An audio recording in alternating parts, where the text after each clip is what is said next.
बातें बातें विद सतेंद्र, कुछ किस्से कुछ कहानियों के 14th एपिसोड में एक बार फिर से आप सभी का स्वागत है।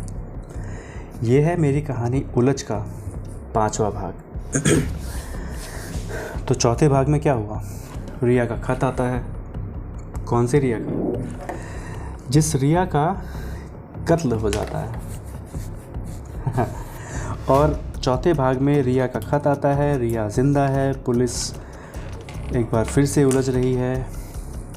कहानी के पिछले भाग तो आपने सुने ही होंगे, तो उनको ना दोहराकर कहानी के इस 5वें भाग को शुरू करते हैं, क्योंकि कहानी का पिछला भाग इस वादे के साथ अंत हुआ था कि रिया के खत का दूसरा भाग ज़रूर आएगा। तो देखते हैं खत का दूसरा भाग आता है या इंतज़ार और लंबा होता है। इधर ये खत ख़त्म हुआ, लेकिन अधूरा सा। पुलिस, खामोशी और सुगबुगाहट का माहौल था। हैरानी थी, चेहरे पे परेशानी थी। किससे जुड़ रहे थे लेकिन अधूरे से। क्या सोचें, क्या बोले, समझ से बाहर था। चोरी से लेकर शांति जी की मौत तक ये पहेली जटिल हो गई थी। और फिर एक खत का आना हर कोई समझने में असफल था। रिया के खत की पहली कड़ी ने कई सवाल पुलिस के सामने खड़े कर दिए। अमन, अमेरिका, और फिर ये रिया की नई दोस्त कौन है ये?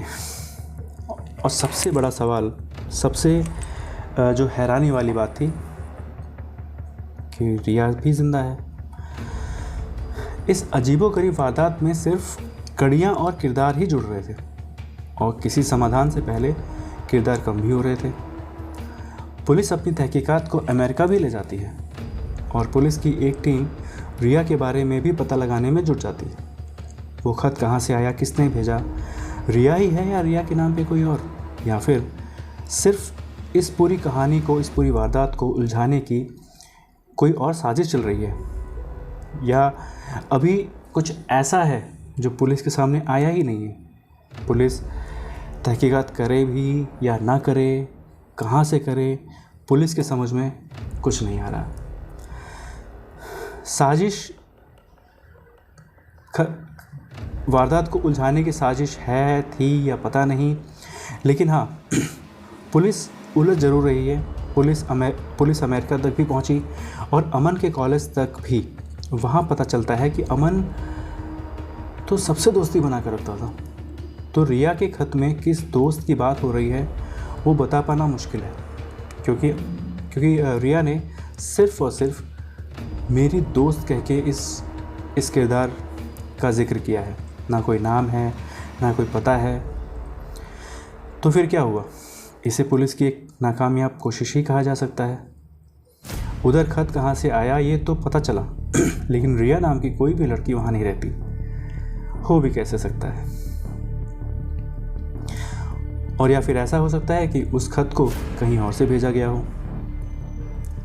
पुलिस एक बार फिर रोहन से और नैना से पूछताछ करने पहुंचती है। पुलिस रोहन को खत के बारे में भी बताती है, और खत में लिखी बातों को भी। पुलिस थोड़ी हैरान होती है कि पिता के कत्ल के बारे में जानने के बाद भी रोहन के चेहरे पे कोई खास प्रतिक्रिया नहीं थी। और तो और रोहन को इस बात से भी कोई बहुत ज़्यादा फर्क नहीं पड़ा कि रिया जिंदा है और ये खत रिया ने भेजा है।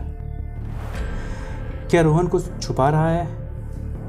रोहन का इस पूरी वारदात में क्या कोई अहम किरदार है, या फिर समय के साथ और रोहन जिस तकलीफ़ों से गुजरा उसने शायद इन सब चीज़ों का असर कम कर दिया हो। खैर, ये तो कहानी जैसे जैसे आगे बढ़ेगी वो तब पता चलेगा। एक सवाल पुलिस के दिमाग में नैना को लेकर भी चल रहा था कि नैना का भी अचानक में इस कड़ी में जुड़ना महज एक इत्तेफाक है, और या फिर कुछ और। पुलिस नहीं समझ पा रही थी। लेकिन जिस तरह से नैना ने कंपनी और रोहन दोनों को संभाला था, पुलिस ज़्यादा शक भी नहीं कर पा रही थी। हफ्ते भर चली पुलिस की इस कार्रवाई में कुछ खास हाथ लगा नहीं।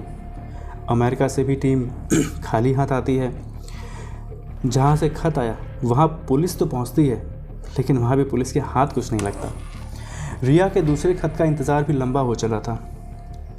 पुलिस ने खत पर निर्भर न रहने की सोची और अपनी कार्रवाई को आगे बढ़ाने की बात कर ही रही थी कि इतने में हवलदार एक और खत लेकर आता है, जिसके लिफाफे पर लिखा था भाग 2 और नीचे लिखा था आपकी रिया।